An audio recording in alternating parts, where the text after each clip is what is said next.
The car I'm driving this month is the new Toyota Corolla, courtesy of Toyota Durham.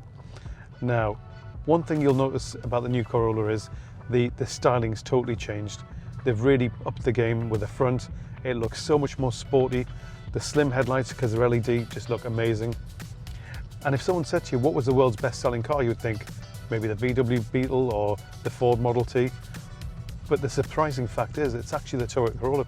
They've sold nearly 45 million cars, and it's been absent from the UK for 10 years, but it's back with a vengeance now. It's available in 4 models. All the cars throughout the range have LED lights, so they're standard all the way through. You've got autonomous driving as well. The cruise control is pretty much like the Golf as well, where it's sort of radar controlled, and it tracks the car in front, slows you and increases the speed. The Toyota, another big selling point for the Toyota Corolla is the 5-year warranty and the 100,000 miles warranty as well. So it's 5 years, 100,000 miles, where a lot of its competitors only give you 3 years, stroke 60,000 miles. So again, the Japanese are very confident in the reliability and the build quality of the cars as well. It's available in 3 engines. You can either have the 1.2, the 1.8, which is a hybrid, or the 2 litre, which again is a hybrid. The only downside to the 2 litre, the battery being so big, it takes up quite a bit of room in the boot. Now personally, I would sacrifice that because the car can be driven in electric mode up to 70 miles an hour. So for that alone, I would have gone for that all day long. The other thing you'll find as well is the boot. It's about the same as all the other competitors in terms of the Ford Focus and the Golf, around about 300, 320 litres of space.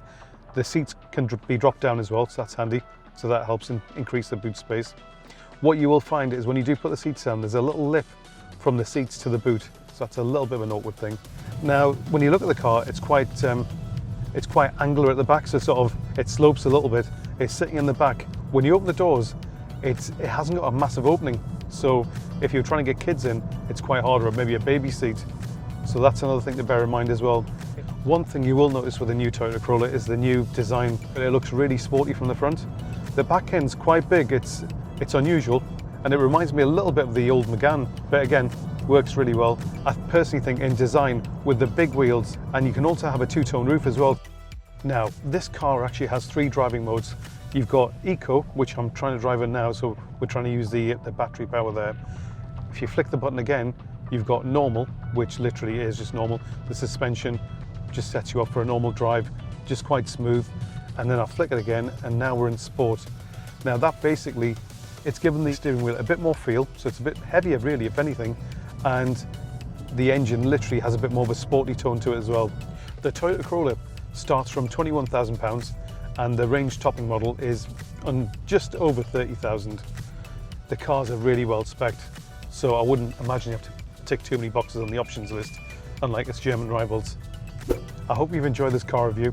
Thank you for taking the time to watch it. Look out for some more reviews online at Luxe. Thanks again. Bye now.